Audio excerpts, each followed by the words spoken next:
तो आपके पेपर का नाम है कॉर्पोरेट अकाउंटिंग और आपके चैप्टर का नाम है फाइनल अकाउंट ऑफ कंपनी। तो फाइनल अकाउंट आपको पढ़ाया जा रहा है। तो आइए जरा चलते हैं, देखते हैं कौन से टॉपिक पर बात हो रही थी, क्या बातें चल रही थी। हमें लगता है कि कंटिंजेंट लायबिलिटी हमने खत्म कर दिया था, थोड़ा सा रिवाइज करा दें फिर आगे चलते हैं। कंटिंजेंट लायबिलिटी, बच्चों से क्वेश्चन पूछते हैं, हो जाएगा, क्वेश्चन का जवाब दीजिए। बच्चों हमें बताओ, कंटिंजेंट लायबिलिटी को लायबिलिटी कॉलम में दिखाना है कि नहीं दिखाना है? कंटिंजेंट लायबिलिटी को लायबिलिटी कॉलम में दिखाना है कि नहीं दिखाना है? चलो जवाब आ रहा है, नो, नहीं। बिल्कुल सही कहा आपने, बिल्कुल सही। कि लायबिलिटी कंटिंजेंट लायबिलिटी को लायबिलिटी कॉलम में नहीं दिखाते, तो वो जो नोट्स होते हैं ना, नोट्स बाहर दिखाते हैं, बाहर जो नोट्स होती है। तो कंटिंजेंट लायबिलिटी को कहाँ दिखाते हैं? जो कंटिंजेंट लायबिलिटी को मत दिखाओ, लायबिलिटी साइड में मत दिखाओ। जो नोट्स टू अकाउंट्स होता है, वर्किंग नोट, तो एज ए नोट इसको बाहर की तरफ दिखाओ, बैलेंस शीट में तो बिल्कुल नहीं। ठीक, अच्छा भाई, और कंटिंजेंट लायबिलिटी ध्यान दीजिएगा, नॉट अराइजेस या मे अराइजेस, मतलब देना पड़ भी सकता है और देना नहीं भी पड़ सकता है। तो कभी कभी बिजनेस में ऐसी लायबिलिटी सामना हो जाता है कि देना है वो भी नहीं पता, नहीं देना है वो भी नहीं पता, दोनों बातों की श्योरिटी है ही नहीं। तो इन्हीं को बोलते हैं कंटिंजेंट लायबिलिटी, यानी ऐसी लायबिलिटी जो अनिश्चित है कि देना है या नहीं देना है, 50-50, नहीं जानकारी है कि देना है कि नहीं देना है। अब यहाँ पर बहुत सारे एग्जाम्पल थे और हमने आपको बताया था कि यहाँ पर क्या है, कोर्ट है, COURT, कोर्ट। तो यहाँ पर बहुत सारी बातें हैं जो बता रही हैं कि जैसे कंटिंजेंट लायबिलिटी में क्या क्या आता है। पहला पॉइंट कहता है कि हमारी कंपनी के ऊपर किसी ने कर दिया है मुकदमा, केस। तो हमारी कंपनी पर किसी ने कर दिया है मुकदमा, तो अक्सर लोग नाराज होते हैं, मुकदमा करते हैं, हर्जाना मांग लेते हैं, कंपनसेशन, क्षतिपूर्ति मांग लेते हैं। अगर हमारी कंपनी मुकदमा हार गई तो हमें कंपनसेशन देना पड़ सकता है। अगर हमारी कंपनी मुकदमा जीत गई तो कंपनसेशन नहीं देना पड़ेगा। लेकिन कंपनसेशन देना है कि नहीं देना है जी, देना है कि नहीं देना है, वो तो फैसला जब आएगा तब मालूम पड़ेगा, अभी तो मामला पेंडिंग है। तो आप इसे क्या बोल सकते हैं, कंटिंजेंट लायबिलिटी। हमारी नंबर दूसरा एग्जांपल, हमारी कंपनी ने किसी दूसरी कंपनी को लोन दिलवाया अपनी गारंटी पर। तो हमारी कंपनी ने किसी दूसरी कंपनी को लोन दिलवाया, हमारी कंपनी बैंक गई, इस कंपनी को लोन दे दो, हम जिम्मेदारी लेते हैं, हमने साइन वाइन कर दिया। अगर ये वक्त पे लोन नहीं चुकाएगा तो हम चुकाएंगे, तो ये भी अपने सर पर आपने क्या ले ली, कंडीशन लायबिलिटी, कि आपने जिस कंपनी को अपनी जिम्मेदारी पर, अपनी गारंटी पर लोन दिलवाया है, अगर वो कंपनी वक्त आने पर लोन नहीं चुका पाई तो आप चुकाओगे, और अगर उसने वक्त आने पर लोन चुका दिया तो आप बच जाओगे। तो ये हो गई कंडीशन लायबिलिटी। अच्छा, आगे चलते हैं, फिर है liability on partly paid shares, ये भी समझ लेते हैं। बच्चों, अगर हमारी कंपनी शेयर बेच सकती है, इश्यू कर सकती है, तो हमारी कंपनी के पास अधिकार है कि वो शेयर खरीद भी सकती है किसी दूसरी कंपनी के, परचेज भी कर सकती है। बोलो, ये बात क्लियर कि हमारी कंपनियां अगर पब्लिक को शेयर इश्यू कर सकती हैं तो हमारी कंपनी भी दूसरी कंपनी के शेयर्स खरीद सकती है। तो हमारी कंपनी ने शेयर खरीदा, ठीक है, हमारी कंपनी ने शेयर खरीदा, मालूम पड़ा कि शेयर 100 रुपए का है, 100 रुपए का। तो हमारी कंपनी ने शेयर खरीद लिया और शेयर 100 रुपए का है, और हमारी कंपनी ने अब तक पे कर दिया है कितना, 80 रुपया पे कर दिया है, मगर हमारी कंपनी ने अभी तक 20 रुपया पे नहीं किया। तो शेयर खरीदा, 80 रुपया दिया, 20 रुपया नहीं दिया। चलो अपनी कंपनी से पूछते हैं क्यों नहीं दिया।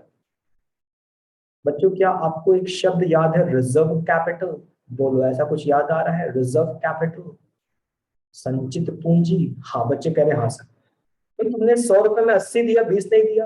अरे वो वाली कंपनी है ना, 20 मांग ही नहीं रही है।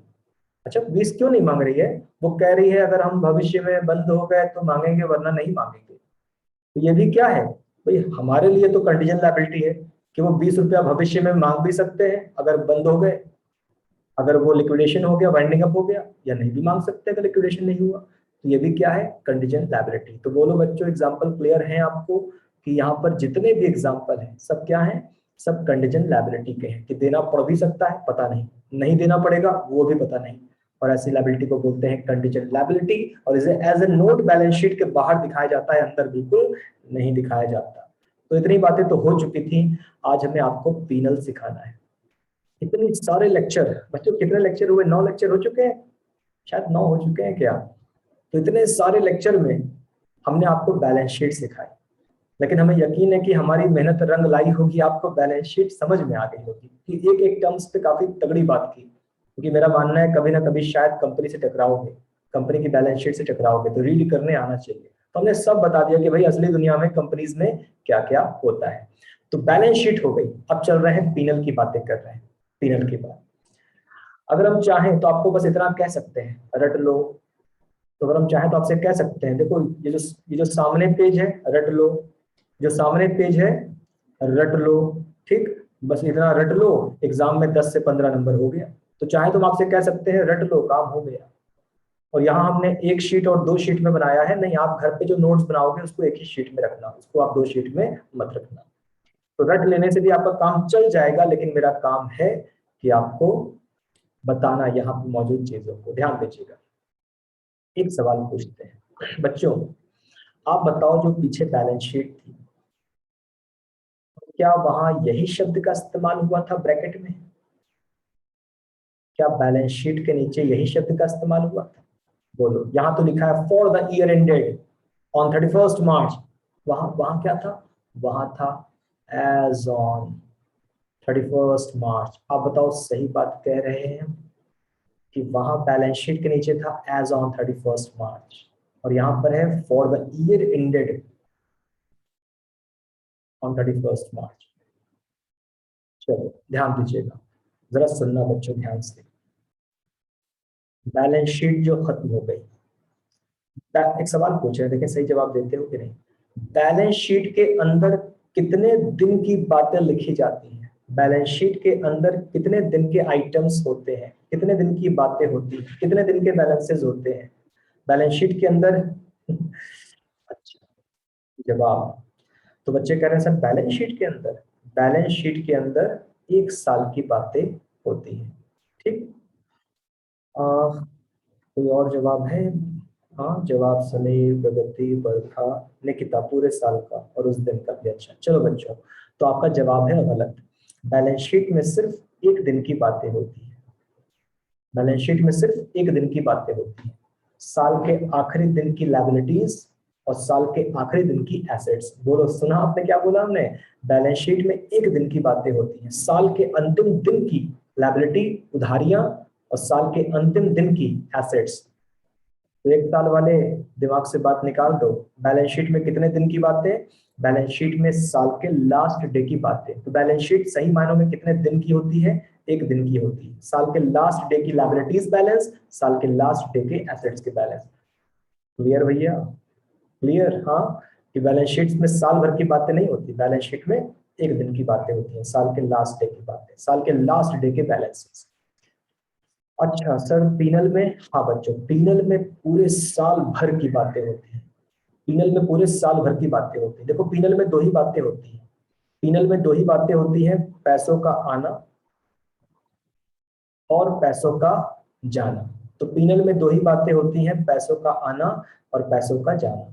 साल भर कितने पैसे आए और साल भर कितने पैसे गए। तो हाँ पीनल में साल भर की बातें होती हैं, साल भर के एक्सपेंसेस, साल भर के इनकम, कुल कितना आया और कुल कितना गया। अगर मान लो कुल 10,000 आया माइनस कुल 8,000 गया, तो बच्चों नाम रखो, 2,000 का नाम रखो। 10,000 आया 8,000 गया, तो 2,000 का नाम रखो, जो बचा उसका नाम रखो। बोलो बोलो बोलो। बिल्कुल सही। तो बच्चों ने कहा सर ये प्रॉफिट है, कुछ बच्चे प्रॉफिट कहते हैं, कुछ बच्चे नेट प्रॉफिट कहते हैं कि सर पीनल पीनल में साल भर में 10,000 आया, 8,000 गया, 2,000 बचा, सर वो तो प्रॉफिट है। अच्छा दूसरा कहानी, साल भर में 10,000 आया, साल भर में 13,000 चला गया। अब बोलो कि 10,000 आया, 13,000 चला गया, तो इसका नाम रखो, चलो बच्चे कहते हैं लॉस नाम है, ठीक, इसका नाम क्या है? लॉस नाम है। तो बिल्कुल सही। थोड़ा नाम बदल दें? हाँ बदल दीजिए। आजकल प्रॉफिट का नाम पड़ गया है सरप्लस, सरप्लस, और आजकल लॉस का नाम वही है, नेट लॉस। तो बताओ बच्चों, कॉन्सेप्ट क्लियर आपका कि प्रॉफिट का नाम आजकल बदल के क्या पड़ गया है नए पैटर्न में, सरप्लस। लॉस का नाम क्या पड़ गया है, वही नेट लॉस, लॉस अभी भी लॉस। ठीक, तो नाम बदल गया है, प्रॉफिट को प्रॉफिट न बुलाकर सरप्लस के नाम से बुलाया जा रहा है, और नेगेटिव बैलेंस है तो उसे नेट लॉस ही बुलाया जा रहा है। हाँ भाई, तो पीनल में आइए जरा देखते हैं, पीनल में जरा देखते हैं बच्चों, सुनना ध्यान से। नंबर 1 में इनकम लिखी जा रही है, तो नंबर 1 में क्या लिखा जा रहा है, नंबर 1 में इनकम लिखी जा रही है। अच्छा भाई, नंबर 1 में इनकम है, बिल्कुल। नंबर 2 में जी यहाँ पर भी इनकम लिखी जा रही है, तो सारी की सारी इनकम कहाँ लिख रहे हैं, नंबर 1 में लिख रहे हैं, नंबर 2 में लिख रहे हैं, और ये इनकम का लगा रहे हैं जोड़। बोलो बच्चों, क्लियर है बात आपको कि नंबर 1 भी इनकम है, नंबर 2 भी इनकम है, और कुल मिलाकर इनकम इकट्ठा कर लो। ठीक है। नंबर 4 में खर्चे लिखे जा रहे हैं, तो नंबर 4 में क्या कर रहे हैं, खर्चे लिखे जा रहे हैं, ढेर सारे खर्चे, ढेर सारे। अच्छा, चलो फिर से समझते हैं जरा, फिर से। नंबर 1 में इनकम, नंबर 2 में भी इनकम, 1 लाख 2 लाख मिलाकर हो गया 3 लाख। तो नंबर 1 में इनकम, नंबर 2 में इनकम, नंबर 3 माने दोनों का टोटल, और नंबर 4 ढेर सारे खर्चे। चलो मान लो कि सारे खर्चों का जोड़ लगा लेते हैं कि नंबर 4 में ढेर सारे खर्चे, चलो मान लेते हैं कि खर्चा हो गया 2.5 लाख रुपया, 2,50,000। 3 लाख कमाया, 2.5 लाख गवाया, 50,000 बचा। गड़बड़ कर रहे हैं, रुको बच्चों, गलत कर रहे हैं, फिर से लेते हैं। कहीं से 1 लाख कमाया, ओके, कहीं से 2 लाख कमाया, ओके, सब मिलाकर कितना कमाया, 3 लाख। ठीक, और यहाँ ये 3 लाख हो गया। ठीक है, दरअसल इसको ना यहाँ पैक करना चाहिए था, क्या करना था, पैक करना चाहिए था। ठीक, अच्छा, फिर खर्चे, खर्चों की बात कर लो, ढेर सारे खर्चे। अभी हम ये नहीं बता रहे हैं कि कौन कौन से खर्चे, अभी तो बस बता रहे हैं खर्चे, ढेर सारे खर्चे, जोड़ लगा लो। चलो मान लेते हैं खर्चों का जोड़ हो गया 2,50,000।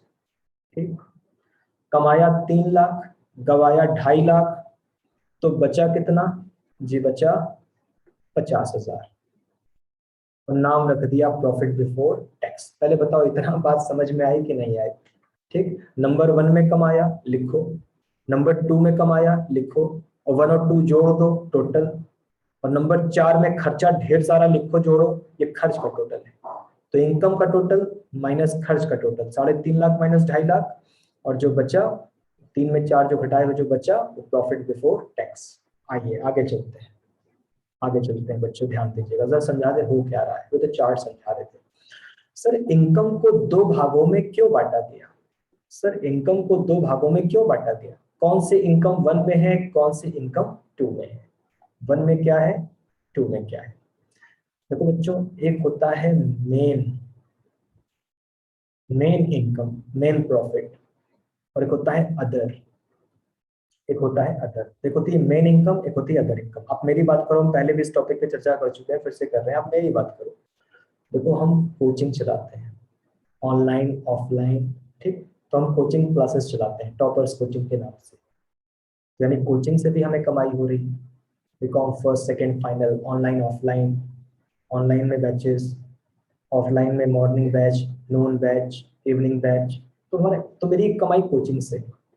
हम कॉलेज में एसोसिएट प्रोफेसर हैं, वहां से कुछ कमाई, बैंक में पैसे जमा है, इंटरेस्ट इनकम है, प्रॉपर्टी रेंट पर है, रेंटल इनकम है, शेयर्स का डिविडेंड मिल रहा है, कभी कभी शेयर्स बेचने पर कैपिटल गेन हो रहा है, एफडी वगैरह कर रखी है, इंटरेस्ट आ रहा है, बहुत सारे इनकम है। लेकिन बच्चों, मेरी सबसे, इन सब में सबसे भारी भरकम कमाई कौन है, जो ना हो तो मेरा अस्तित्व हिल जाए, सबसे भारी भरकम कमाई, मेरी मेन कमाई क्या है, profit from the main line of the business. चलो बच्चे कहते हैं कोचिंग, एकदम सही बात है कि मेरी कोचिंग से ही लगभग 70% से ज्यादा कमाई मेरी कोचिंग से है, बाकी सब तो 30% होगा, तो कोचिंग से मेरी मेन कमाई है, उसी से हम हैं, मेन कमाई कोचिंग में। तो उसी तरह बच्चों कंपनियों का भी होता है कि कंपनियों के भी कमाई के बहुत सारे स्रोत होते हैं, बहुत सारे सोर्सेज होते हैं, लेकिन एक होता है मेन कमाई, मेन, और एक होता है अदर कमाई, बाकी। और मेन कमाई रेवेन्यू फ्रॉम ऑपरेशन में रखते हैं और बाकी कमाई अदर इनकम में रखते हैं। तो बताओ बच्चों, बात समझ में आई आपको? कॉन्सेप्ट क्लियर हुआ आपका कि मेन कमाई रेवेन्यू फ्रॉम ऑपरेशन में रखते हैं और बाकी कमाई अदर में। अब आप बताओ, एक कंपनी है एलजी देखो इनकी नौटंकी देखो, खुशहाल 2 करोड़ होगा सर इन 1 ईयर, 2 करोड़ कमा रहे हैं आप। हाँ, छापा पड़वा दो हमारे इनकम टैक्स का, हम इस समय कंगाल हुए पड़े हैं, बात ना पूछो हमारी। चलिए आगे चलते हैं बच्चों, ध्यान दीजिएगा। तो खुशहाल उधर अलग परेशान हुए जा रहे हैं कि गुरु जी 2 करोड़ कमा पा रहे हैं कि नहीं कमा पा रहे हैं। ध्यान दीजिएगा, एलजी कंपनी है, एलजी कंपनी, एलजी कंपनी आप देख रहे हैं कि इलेक्ट्रॉनिक्स में बहुत कुछ बना रही है। तो एलजी कंपनी इलेक्ट्रॉनिक्स में बहुत कुछ बना रही है, TV, fridge, washing machine, air condition, पता नहीं क्या क्या। और जब ये बेचती है तो कहती है माल बेचा, सेल ऑफ गुड्स। ठीक, तो एलजी कंपनी माल बेचा। लेकिन ऐसा तो है नहीं कि एलजी कंपनी खाली इलेक्ट्रॉनिक्स बेच रही है, टीवी, फ्रिज, वॉशिंग मशीन बेच रही है। उसके पास भी कोई प्रॉपर्टी है, रेंट आ रहा होगा, उसका भी पैसा बैंक में जमा है, इंटरेस्ट आ रहा होगा, उसको भी कहीं ना कहीं से डिविडेंड मिल रहा होगा। क्योंकि कमाई तो दो है ना, आपका मेन कमाई क्या है? इलेक्ट्रॉनिक्स का बिजनेस है, माल बेचा, मेन कमाई माल बेचा, और जो बाकी इंटरेस्ट, डिविडेंड, रेंट, वो सब अदर कमाई। तो क्या हम मान लें कि बच्चों को दोनों हेडिंग समझ में आ गई कि किसी भी कंपनी की कमाई को 2 भागों में बांट दो, मेन कमाई नंबर 1 में रखो, बाकी कमाई नंबर 2 में रखो। और मेन कमाई किसी भी कंपनी का होता है माल बेचा, किसी भी कंपनी की मेन कमाई क्या होती है? माल बेचा। एलजी ने इलेक्ट्रॉनिक्स में क्या आइटम्स बेचे? TV, fridge, washing machine, AC, और बाकी रेंट, डिविडेंड, वो सब बहुत छोटी कमाई है उसके आगे, तो सब अदर इनकम में डाल दो। तो कमाइयों को 2 भागों में बांट दीजिए।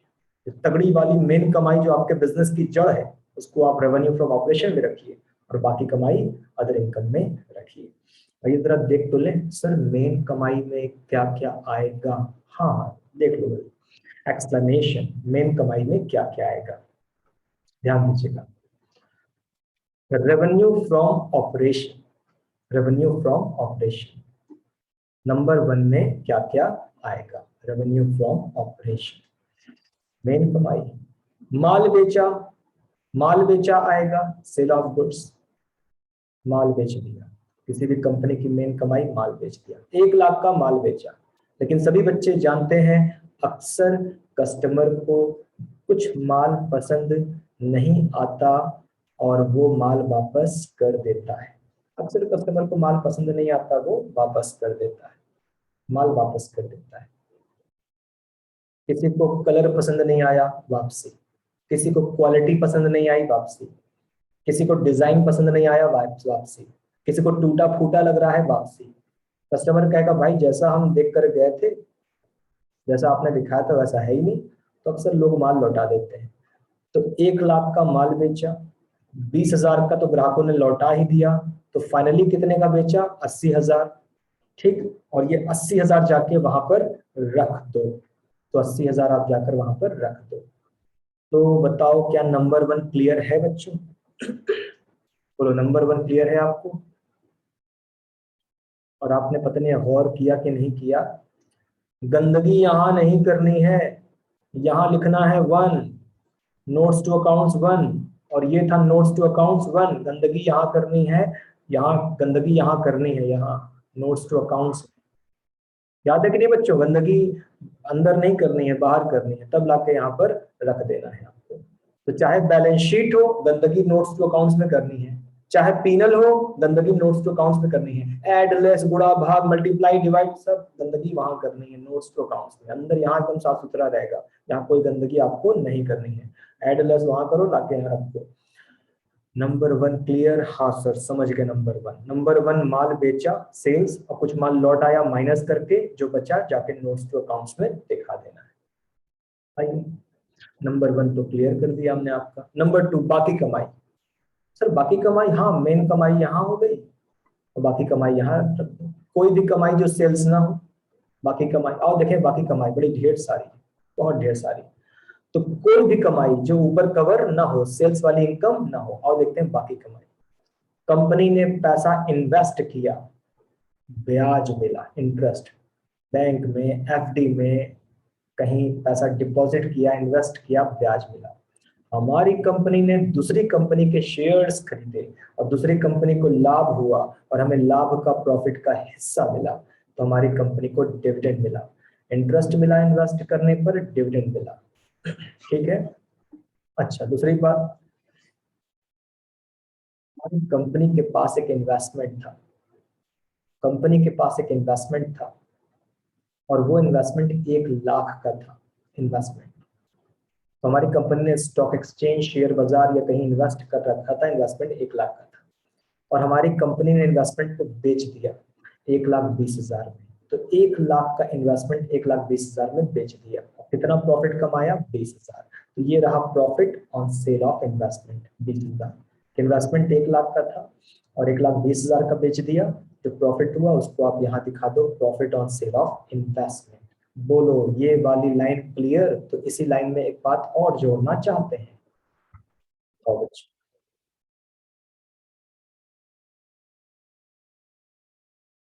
क्लियर है?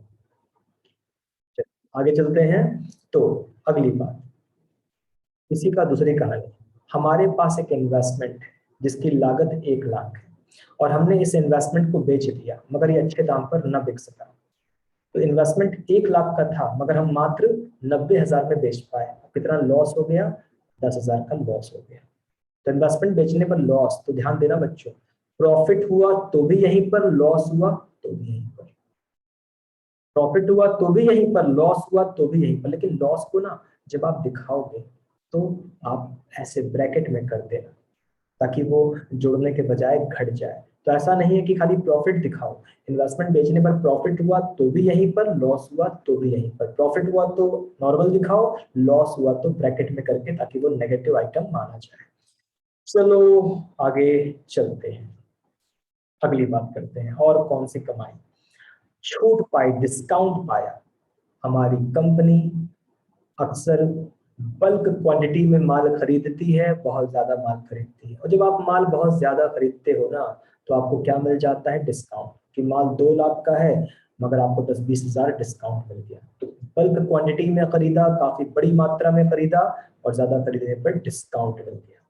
हमारी कंपनी अक्सर दूसरी कंपनी की एजेंसी वगैरह लेती है और हमारी कंपनी दूसरी कंपनी का माल बेचती है और टारगेट पूरा करने पर क्या मिलता है? कमीशन मिलता है। तो माल बेचा और कमीशन मिला।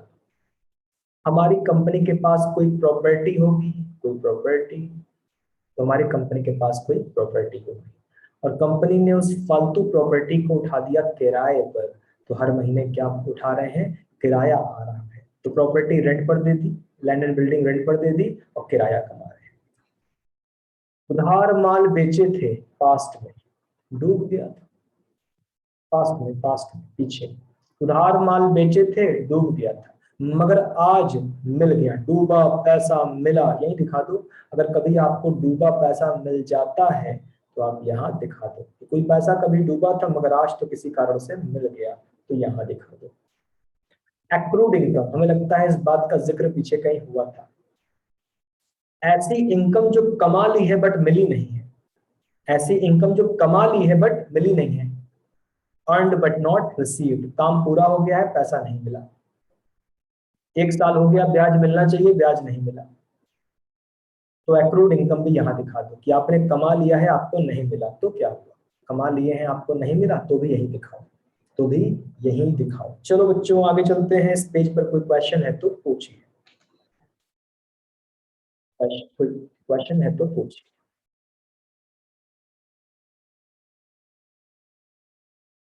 चलो बच्चे कह रहे हैं नहीं सर, कोई दिक्कत वाली बात नहीं है, समझ में बात आ रही है। एक बात याद रखना बच्चों, पीनल एक्रूअल बेसिस पर बनता है, एक्रूअल बेसिस पर। तो पीनल कैसे बनता है? एक्रूअल बेसिस पर। एक होता है कैश बेसिस पर।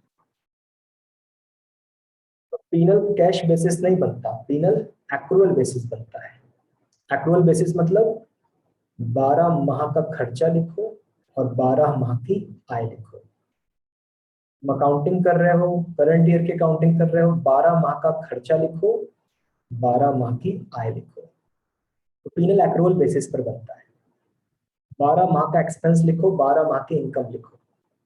तुमने पे किया है तो भी लिखो, तुमने पे नहीं किया है तो भी लिखो। मैंने 10 महीने की सैलरी दी, 2 महीने की सैलरी नहीं दी, तो क्या तुम 12 महीने की सैलरी लिखो। जो मैंने 10 महीने की सैलरी दी, 2 महीने की सैलरी नहीं दी, तुम 12 माह की सैलरी लिखो। जो दिया वो भी लिखो, जो नहीं दिया वो भी लिखो, क्योंकि पीनल किस पर बनता है, एक्रुअल बेसिस पर। मैंने 7 महीने की मजदूरी दी और 5 महीने की मजदूरी नहीं दी, दोनों लिखो। जो मजदूरी 7 महीने की दी है वो वेजेस पेड वो भी लिखो, और जो वेजेस आउटस्टैंडिंग है वो भी लिखो, क्योंकि पीनल बनता है एक्रुअल बेसिस पर। करंट ईयर की बातें लिखो, 12 माह के खर्चे लिखो, चाहे पे किए हो चाहे न पे किए हो, और 12 माह की आय लिखो। मैंने मैंने 12 महीने की कमाई मुझे मिलनी चाहिए, मुझे 12 माह का कमीशन मिलना चाहिए, मगर मुझे 8 माह का कमीशन मिला है और 4 माह का कमीशन नहीं मिला है। मैंने काम कर दिया, मुझे 12 माह का कमीशन मिलना चाहिए, 8 माह का मिला है, 4 माह का नहीं मिला है, सब लिखो। जो मिला वो भी लिखो, जो नहीं मिला वो भी लिखो, क्योंकि पीनल कैश आधार पर नहीं बनता, पीनल एक्रुअल बेसिस पर बनता है। तो बताओ बच्चों, मेरी ये वर्ड समझ में आया, एक्रुअल बेसिस। 12 माह का खर्चा लिखो, चाहे चुकाए हो तब भी लिखो, नहीं चुकाए हो तब भी लिखो। 12 माह से कम का चुकाए हो तब भी 12 महीने का लिखो, और 12 महीने से ज्यादा का चुकाए हो तब भी 12 महीने का लिखो। करंट ईयर का लिखो, करंट ईयर का लिखो, 12 माह का लिखो। ना कम लिखो ना ज्यादा लिखो, 12 माह का लिखो। चुकाए हो तब भी लिखो, नहीं चुकाए हो तो भी लिखो, 12 माह का लिखो। और इनकम 12 माह की कमाई लिखो, चाहे तुम्हें मिली हो चाहे तुम्हें न मिली हो, 12 माह की लिखो। कम मिली है तो भी 12 माह की लिखो, ज्यादा मिली है तो भी 12 माह की लिखो, क्योंकि पीनल बनता है एक्रुअल बेसिस पर, न कि कैश बेसिस पर। कैश बुक थोड़ी ना बना रहे हो। सर ऐसा क्यों, पेमेंट कर रहे हैं वो भी लिखो, पेमेंट नहीं कर रहे हैं वो भी लिखो, इनकम प्राप्त हो रही है वो भी लिखो, नहीं प्राप्त हो रही है वो भी लिखो, लेकिन 12 माह की लिखो, करंट ईयर की लिखो, और क्या। क्यों सर, ऐसा क्यों। 12 माह का खर्चा लिखो, करंट ईयर का, 12 माह की आय लिखो, मिले ना मिले, दो ना दो, क्यों। अरे बच्चों, एक्रुअल बेसिस से कंपैरिजन सही हो रहा है ना। 12 माह का खर्चा लिखा और 12 माह की आय लिखी, देखो हिसाब, देखो हिसाब, 12 माह का खर्चा, 12 माह की आय, तो जो प्रॉफिट लॉस आएगा वो 12 महीने के हिसाब से होगा ना, परफेक्ट। समझ रहे हो बात। 12 माह का खर्चा लिखा, 12 माह की आय लिखी, कंपैरिजन किया, तो जो प्रॉफिट आया वो 12 माह के हिसाब से है ना। अब मालूम पड़ा तुम कभी 6 महीने का खर्चा लिख रहे हो, कभी 8 महीने की इनकम लिख रहे हो, कैसे मैच करा पाओगे, सही प्रॉफिट लॉस कैसे ला पाओगे तुम। इनकम, तो क्या बच्चों को ये बात समझ में आई कि एक्रुअल बेसिस क्यों बनाया गया। 12 माह की इनकम लिखो, 12 माह के खर्चे लिखो, ताकि कंपेयर आराम से हो सके। 12 माह की इनकम, 12 माह के खर्चे, 12 माह की बचत। तब असली प्रॉफिट लॉस तभी मालूम पड़ पाएगा जब अकाउंटिंग एक्रुअल बेसिस होगी। जी हाँ, अकाउंटिंग एक्रुअल बेसिस हो रही है, पीनल एक्रुअल बेसिस बन रहा है, और ये पेज आपको क्लियर है। आइए जरा चलते हैं आगे, हमने क्या क्या समझा दिया।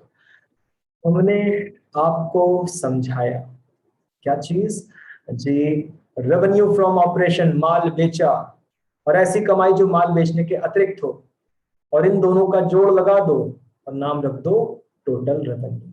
तो इन दोनों का जोड़ लगा दो और नाम रख दो टोटल रेवेन्यू। और यहाँ पे ऐसे ऐड करके रखना चाहिए था, हमें कर नहीं पाए, आप नोट्स में कर लेना। अच्छा भाई आगे चलते हैं। अब खर्चे, खर्चे बच्चों बताओ, खर्चों के अंदर छोटी छोटी कितनी हेडिंग आपको नजर आ रही है। बताओ, खर्चों के अंदर छोटी छोटी कितनी हेडिंग आपको दिख रही है। बच्चे कह रहे हैं सर 7, एकदम सही, छोटी छोटी 7 हेडिंग है। आप बताओ, ये एग्जाम में बहुत इंपॉर्टेंट क्वेश्चन आता है, बैलेंस शीट का फॉर्मेट, पीनल का फॉर्मेट। तो आप बताओ, जब आप एग्जाम में 10 से 15 नंबर की थ्योरी करोगे, फॉर्मेट लिखोगे, तो क्या इन सातों का क्रम होगा, या जो मर्जी ऊपर नीचे कर दो। आप बताओ, सातों का कोई सीक्वेंस है, क्रम है, लाइन है, या ऊपर नीचे कर दें। तो बच्चों सही जवाब, सही जवाब है क्रम से, सीक्वेंस से करेंगे। ठीक, जी हाँ, ये बैलेंस शीट आप जानते हो, ये पीनल बैलेंस शीट इंटरनेशनल पैटर्न है, एकदम सीरियल वाइज, एकदम सीक्वेंस से, एकदम क्रम से करेंगे, आपको क्रम से रट्टे मारने हैं। चलो जरा समझते हैं बच्चों। खर्चे, तरह तरह के खर्चे बच्चों। एक होता है कच्चा माल, रॉ मटेरियल, कोई हमको रॉ मटेरियल की डेफिनेशन दे, डेफिनेशन परसेंटेज में, कोई हमें रॉ मटेरियल की डेफिनेशन दे परसेंटेज में। पहला जवाब शिवम का था क्या। हाँ, बहुत सारे बच्चों ने दिया है, शिवम, अलीशा, बरखा, खुशहाल, समीर और विश्वास, स्वाति, सब कह रहे हैं सर ऐसा प्रोडक्ट जो 0% कंप्लीट हो, ऐसा माल जो 0% कंप्लीट हो, ऐसा स्टॉक जो 0% कंप्लीट हो। सही बात है। फर्नीचर के लिए लकड़ी मंगवाए हैं, रॉ मटेरियल। बिल्डिंग के लिए ईंट बालू पत्थर मंगवाए हैं, रॉ मटेरियल। अलमारी के लिए लोहा मंगवाए हैं, रॉ मटेरियल। अभी हाथ लगा नहीं है, कच्चा माल आके रखा गया है, रॉ मटेरियल। तो बच्चों मटेरियल कंज्यूम्ड में किसकी बातें होनी है? कच्चे माल की। तो जल्दी से बताओ, कच्चा माल किसके पास होता है? ट्रेडर के पास कि मैन्युफैक्चरर के पास? क्या चर्चा हुई थी? कच्चा माल किसके पास होता है? ट्रेडर के पास, मैन्युफैक्चरर के पास? बच्चे कहते हैं सर कच्चा माल तो मैन्युफैक्चरर के पास होता है, जिसके पास फैक्ट्री फैक्ट्री कारखाना वारखाना होता है। बिल्कुल सही जवाब। कच्चा माल तो मिलेगा मैन्युफैक्चरर के पास। आओ जरा देखें ये मटेरियल कंज्यूम्ड वाले, इनका कैलकुलेशन कैसे होगा। भैया पूरा फॉर्मूला है। तो मटेरियल कंज्यूम्ड में पूरा फॉर्मूला है। बात हो रही है कच्चे माल की, कच्चे माल की। और मेटल कंज्यूम, बच्चों मेटल कंज्यूम का यहाँ आसान मतलब हुआ, आसान मतलब कच्चे माल की खपत, ये मतलब हुआ। तो मेटल कंज्यूम का क्या मतलब हुआ? कच्चे माल की खपत, ये मतलब हुआ। एक सवाल पूछते हैं, एक सवाल। पिताजी बाजार से 5 किलो चावल खरीदे। ध्यान से सुनना, सवाल है मेरा। पिताजी बाजार से 5 किलो चावल खरीदे, घर लाए और घर पर मम्मी ने उसमें से 3 किलो पका लिया। 5 किलो चावल खरीदा, 3 किलो पक गया। बताओ इसमें कंज्यूम्ड क्या है? 5 किलो की 3 किलो चावल कंज्यूम्ड क्या है? राइस कंज्यूम्ड क्या है? 5 किलो की 3 किलो। खरीदना की पक जाना, खरीदना की लग जाना, खरीदना की खपत। सारे बच्चे एकदम सही जवाब देते हुए, सर 5 किलो चावल खरीदा, वो तो परचेज है, परचेज। 3 किलो पक गया, लग गया, खर्च हो गया, खपत हो गई, ये है कंज्यूम्ड। तो आप समझ के कंज्यूम्ड मतलब खपत की बात हो रही है, कितना लग गया, कितना खप गया, कितना लग गया, कितना खप गया, कच्चे माल की खपत। और देखते हैं फॉर्मूला है, फॉर्मूला। कुछ जोड़ो, कुछ घटाओ। मेटल कंज्यूम निकालना है, कुछ जोड़ो, कुछ घटाओ। और देखें क्या क्या जोड़े। साल के पहले दिन गोदाम में पड़ा कच्चा माल, साल के पहले दिन गोदाम में पड़ा कच्चा माल, प्लस कच्चा माल और मंगवाया, और मंगवाया और खरीदा, प्लस कच्चा माल खरीदने में भाड़ा दिया। तो कच्चा माल खरीदने में भाड़ा दिया, इन माने इन इन इन वर्ड, मंगवाया भाड़ा दिया, कच्चा माल मंगवाने में भाड़ा दिया। तो तीन चीजें जोड़ दो, तीन चीजें जोड़ जोड़ दो। साल के पहले दिन कच्चा माल, और कच्चा माल खरीदा, और कच्चा माल खरीदने में भाड़ा चुकाया, इन वर्ड कैरेज। अब माइनस कर लो, माइनस, अब माइनस कर लो। साल के आखिरी दिन गोदाम में पड़ा कच्चा माल, साल के आखिरी दिन गोदाम में पड़ा कच्चा माल, और माइनस करो। और कच्चा माल पसंद ना आने के कारण हमने लौटा दिया। तो कच्चा माल पसंद नहीं आया तो हमने लौटा दिया। बच्चों बोलो क्या जोड़ना है, क्या घटाना है? क्लियर? साल के पहले दिन कच्चा माल और कच्चा माल खरीदा, कच्चा माल खरीदने में भाड़ा चुकाया, साल के अंतिम दिन कच्चा माल माइनस किया, और कुछ कच्चा माल वापस कर दिया, उसको माइनस किया। और जो आंसर आया वो था मटेरियल कंज्यूम्ड। ठीक। सर ये नोट क्या कह रही है? नोट, सर नोट कुछ कह रही है क्या? आओ बताते हैं। सर ये बताइए, अगर एग्जाम में लिखा है ओपनिंग स्टॉक, और अगर एग्जाम में लिखा है क्लोजिंग स्टॉक। आप जानते हैं एग्जाम में लिखा का होना मुश्किल है, बस यही बता रहे हैं। एग्जाम में सवाल न्यूमेरिकल आ कहाँ रहा है, कोई खास थोड़ा बहुत आया है। सर मान लीजिए एग्जाम में लिखा है कि ओपनिंग स्टॉक, और एग्जाम में लिखा है क्लोजिंग स्टॉक। सवाल आ गया है प्रगति, सर कैरेज आउटवर्ड मतलब क्या होता है? प्रगति ने दूसरा सवाल पूछ लिया। प्रगति कह रही है एक होता है कैरेज इनवर्ड, जो कि भी हमने बताया, एक होता है कैरेज आउटवर्ड। ठीक, कैरेज माने होता है भाड़ा। ठीक, भाड़ा। फैक्ट्री ने कच्चा माल मंगवाया, इन इनवर्ड भाड़ा दिया। फैक्ट्री ने कच्चा माल मंगवाया, भाड़ा दिया, ये तो बता ही चुके आपको कि फैक्ट्री ने कच्चा माल मंगवाया, भाड़ा दिया। इन मतलब माल आ रहा है, भाड़ा देना पड़ रहा है। हमारे पास एक सेल्स डिपार्टमेंट है जो फिनिश्ड गुड्स बेचता है, तो हमारा सेल्स डिपार्टमेंट क्या करता है? फिनिश्ड गुड बेचता है। लेकिन जब आप फिनिश्ड गुड बेचते हो तो किस पर लादते हो? जी वो ट्रक वगैरह पर, मालगाड़ी वगैरह पर, पानी के जहाज पर। तो जब आप ट्रक पर माल लाद के भेज रहे हो बेचने के लिए, तो ट्रक पर माल लाद रहे हो, मालगाड़ी पर माल लाद रहे हो, शिप पर माल लाद रहे हो, तो भाड़ा लगेगा। हाँ, और माल आ रहा है कि जा रहा है? जी जा रहा है। तो जो भाड़ा दे रहे हो, outward carriage, clear, outward carriage, कच्चा माल मंगवाने का भाड़ा, कैरेज इनवर्ड, निर्मित माल फिनिश्ड गुड बिकवाने के लिए भेज रहे हैं भाड़ा, वो कैरेज आउटवर्ड है। जी हाँ, हम बात कुछ और कर रहे थे यहाँ पर। हमने कहा मान लो एग्जाम में लिखा है ओपनिंग स्टॉक 10,000, क्लोजिंग स्टॉक 30,000, तो क्वेश्चन दिमाग में आएगा, sir opening stock, closing stock, sir एक रॉ मटेरियल होता है, क्या ये वो है? एक वर्क इन प्रोग्रेस होता है, क्या ये वो है? और एक फिनिश गुड होता है, क्या ये वो है?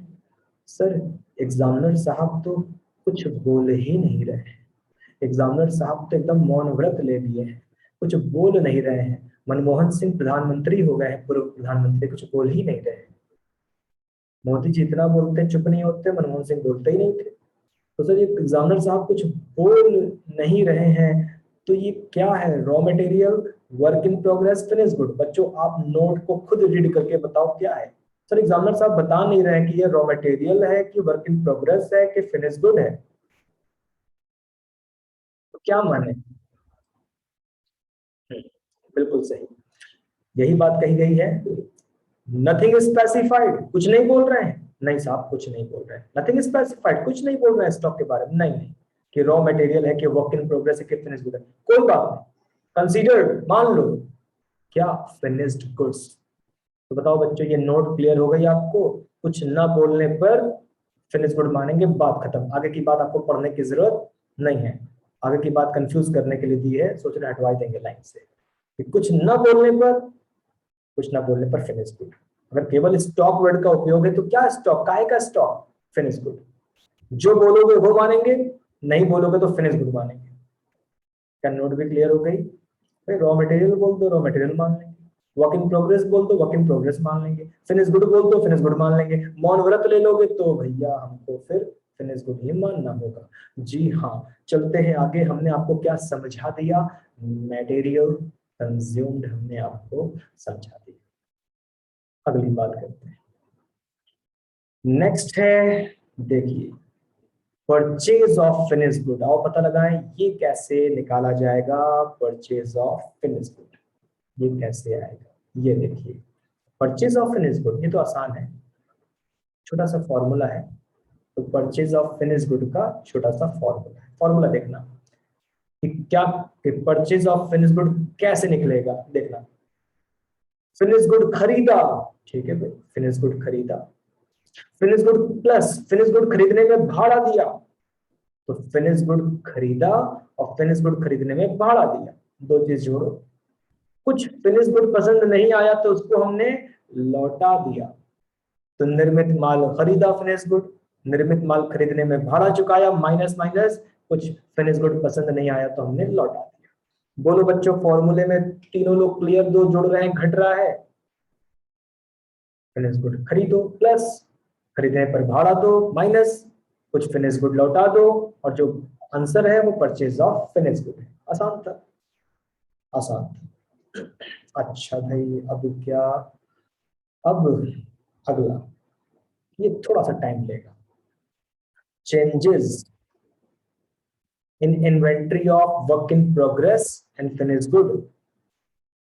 अच्छा ध्यान देना, दो चीजें, work in progress, finish good, दो चीजें, थोड़ा ध्यान से समझना बच्चों। चेंजेस, देखो चेंजेस वर्ड क्या कहना चाहता है? चेंजेस वर्ड कहना चाहता है opening stock minus closing stock. Changes माने परिवर्तन, चेंज, बदलाव, किसका? Opening stock minus closing stock. मगर ध्यान देना, दो चीजें, work in progress, finish good. आइए देखें भाई ये क्या मामला आ गया।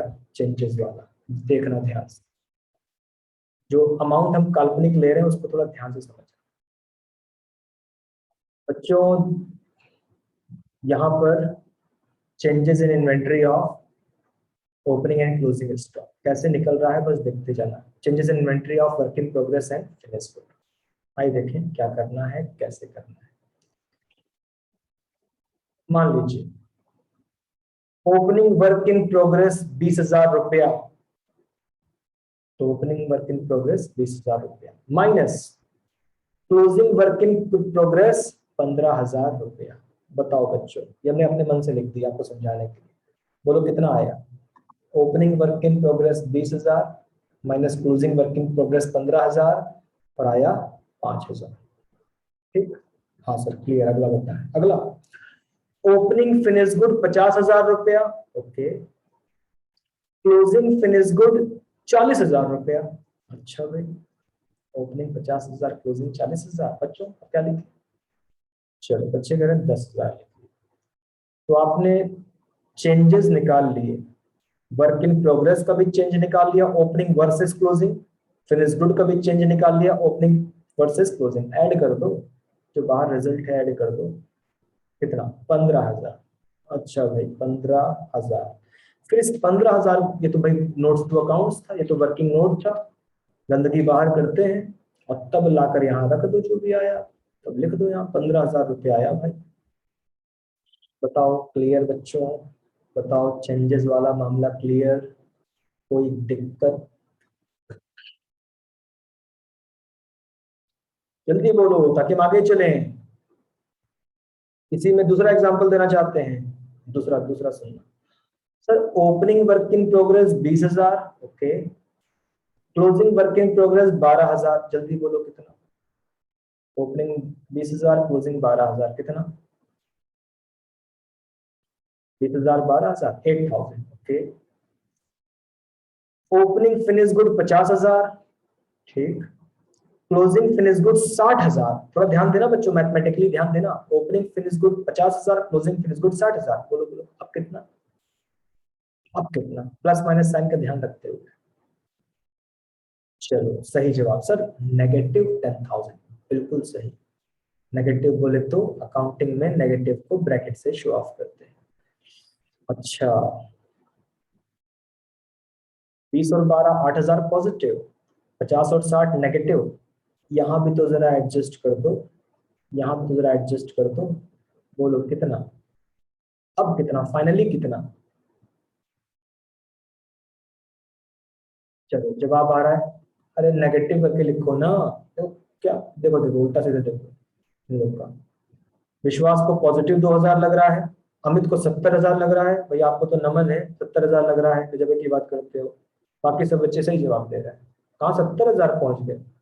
तो ये हो गया -2,000। नेगेटिव ना, इतना मैथमेटिक्स तो आना चाहिए, छोटे बच्चों वाली बात पूछ रहे हैं, प्लस माइनस वो भी नहीं कर पा रहे, तो -2,000। तो अब की बार आप वहां जाना जब चेंजेस वाली लाइन में, तो अब की बार आप वहां पर कैसे लिखना, ऐसे ब्रैकेट लगा के लिखना, तो भैया -2,000, ताकि वो जोड़ने के बजाय घट जाए। क्या हम मान लें आपका कॉन्सेप्ट एकदम क्लियर है इस मामले में, बोलो कि क्या आपका चेंजेस वाला क्लियर हो गया।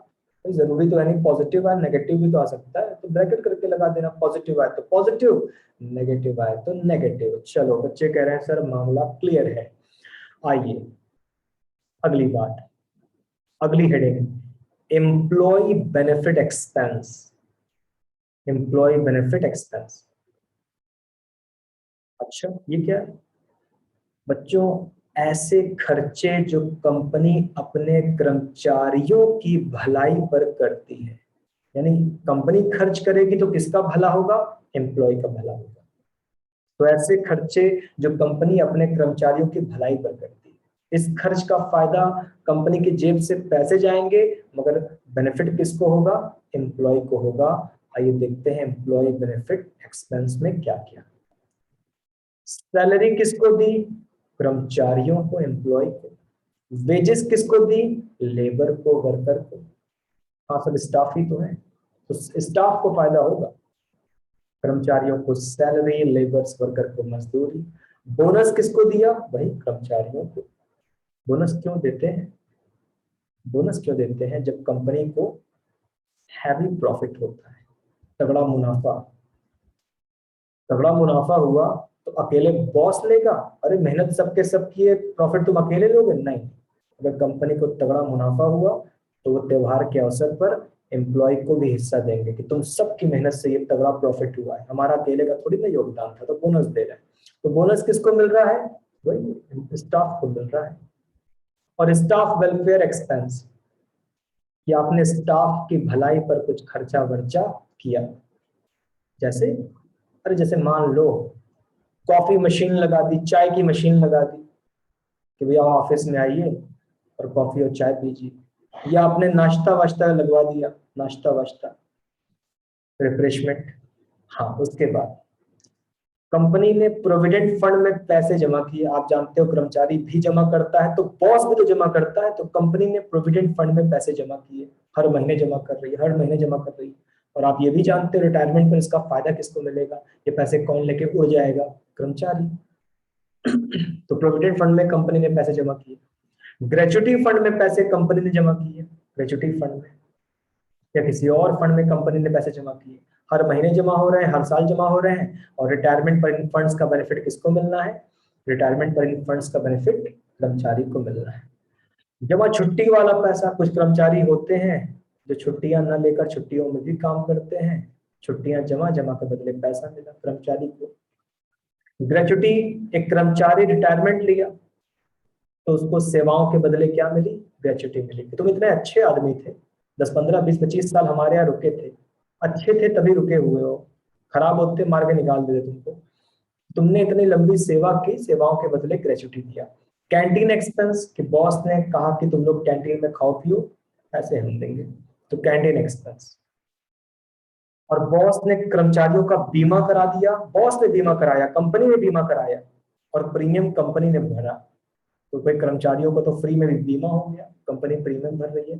तो यहाँ हमारी कंपनी ने जितने भी खर्चे किए, जितने भी खर्चे, सबका बेनिफिट कर्मचारियों को मिल रहा है। इस पेज पर सवाल पूछिए, एक एक खर्चा कर्मचारियों पर हुआ है, एक एक खर्चा। इंटरनेशनल पैटर्न पुराना खत्म। जिन बच्चों को पुराना अगर याद है, पुराना, पुराना कैसे आपको याद होगा? हो सकता है 12th कॉमर्स वाले हो या बीकॉम फर्स्ट ईयर वाला फाइनल अकाउंट पढ़े हैं। पुराने में वेजेस ट्रेडिंग में, सैलरी पीनल में, ऐसा कुछ होता था वहां पर। हाँ, पर अगर ये अलाउंसेस आएंगे, हाँ हाँ बिल्कुल, सैलरी, वेजेस, रेमुनरेशन, अलाउंसेस सब आएगा, जो भी स्टाफ को दिया जाए सब आएगा। ठीक, वो सब आएगा। पुराना क्या था? वेजेस ट्रेडिंग में, सैलरी पीनल में, खत्म सब, सब ने इंटरनेशनल पैटर्न ने भाई सब बदल गया।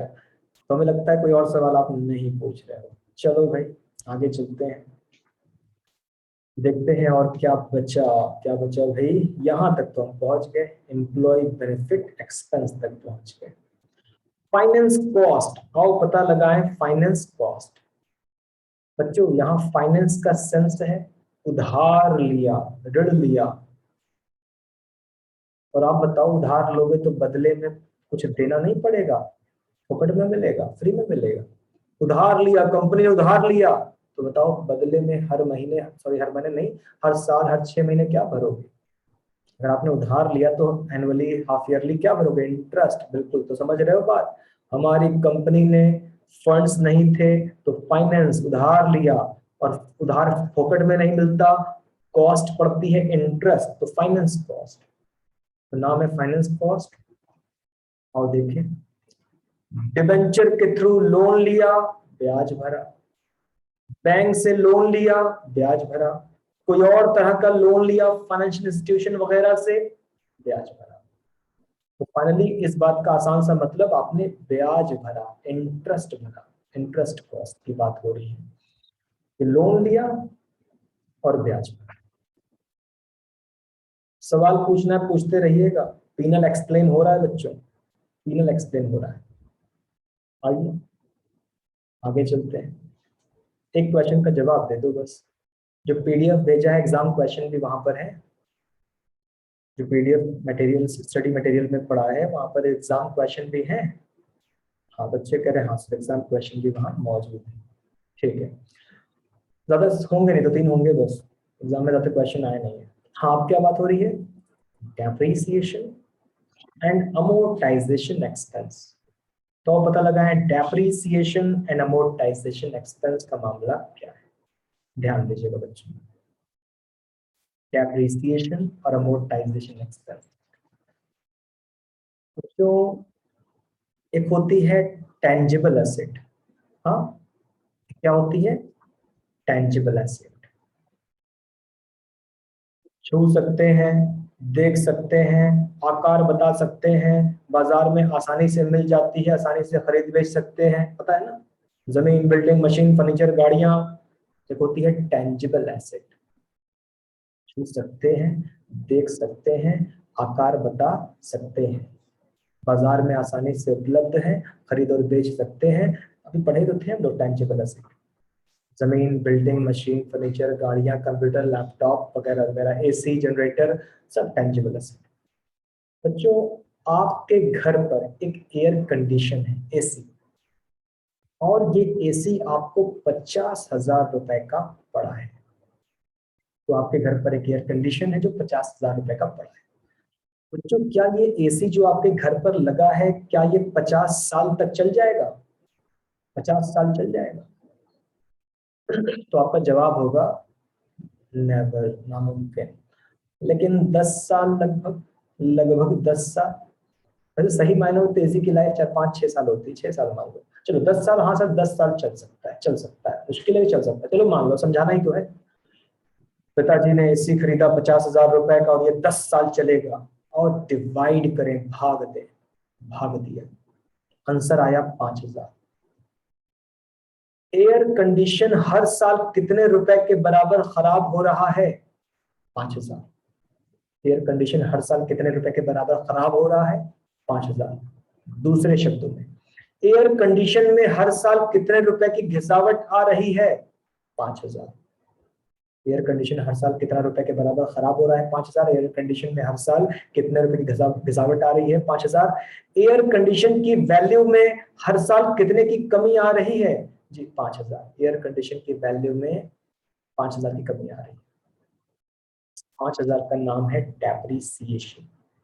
तो 5,000 का नाम क्या है? डेप्रीसिएशन। जब एक टेंजिबल एसेट्स घिसती है तो प्रत्येक वर्ष की, हर साल की घिसावट का नाम होता है डेप्रीसिएशन। तो सभी बच्चे बताएं कि सर ये वर्ड हमको क्लियर है कि डेप्रीसिएशन का मतलब होता है टेंजिबल एसेट्स में जो हर साल घिसावट है उसको बोलते हैं डेप्रीसिएशन। टेंजिबल एसेट में जो हर साल घिसावट है उसको बोलते हैं डेप्रीसिएशन।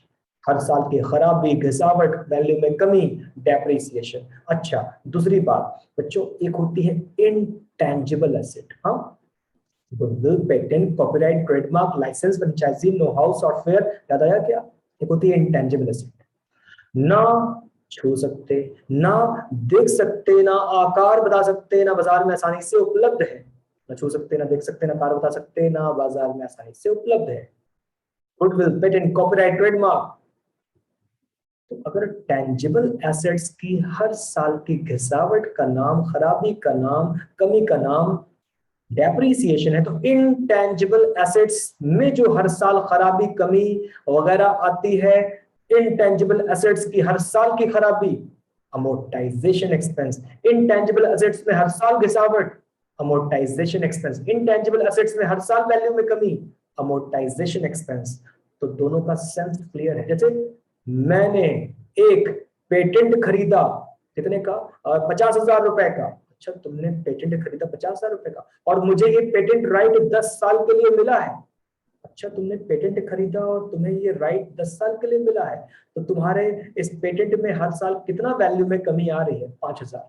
तो टेंजिबल एसेट घिसे तो डेप्रीसिएशन, और इनटेंजिबल एसेट घिसे तो अमोर्टाइजेशन एक्सपेंस। बोलो, मामला क्लियर है? बताओ बच्चों, कॉन्सेप्ट आपका क्लियर है?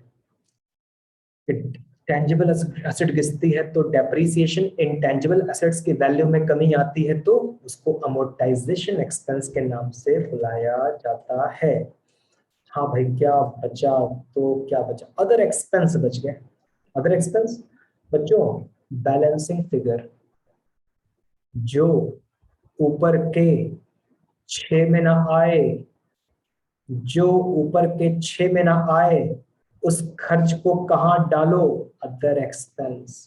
तो जो ऊपर के 6 में ना आए उसको कहाँ डालो?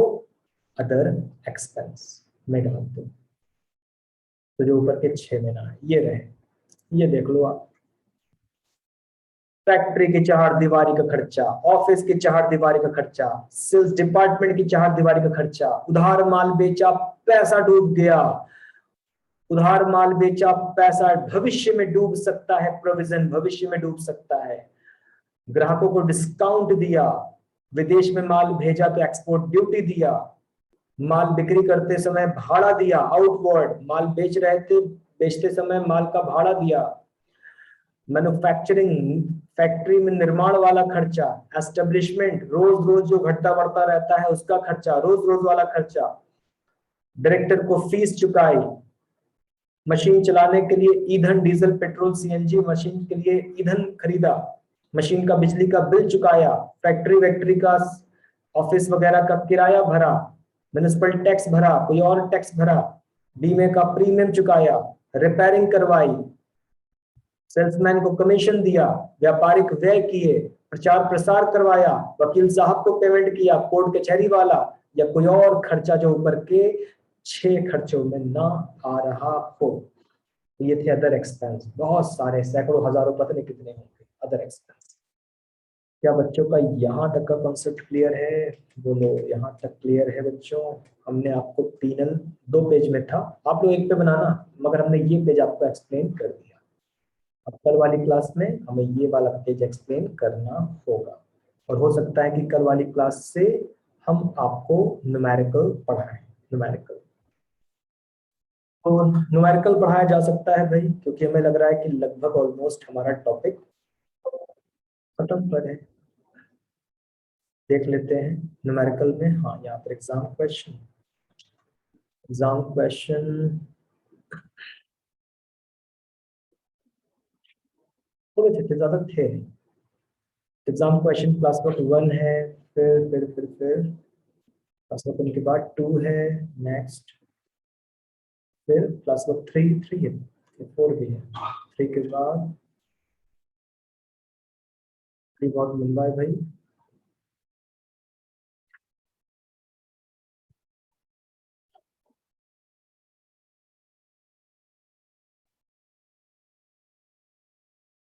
काफी बड़ा सवाल है, 3 ही तो दिख रहा है। बोलो बच्चों, 3 सवाल है, चौथा कोई 4 कह रहा था।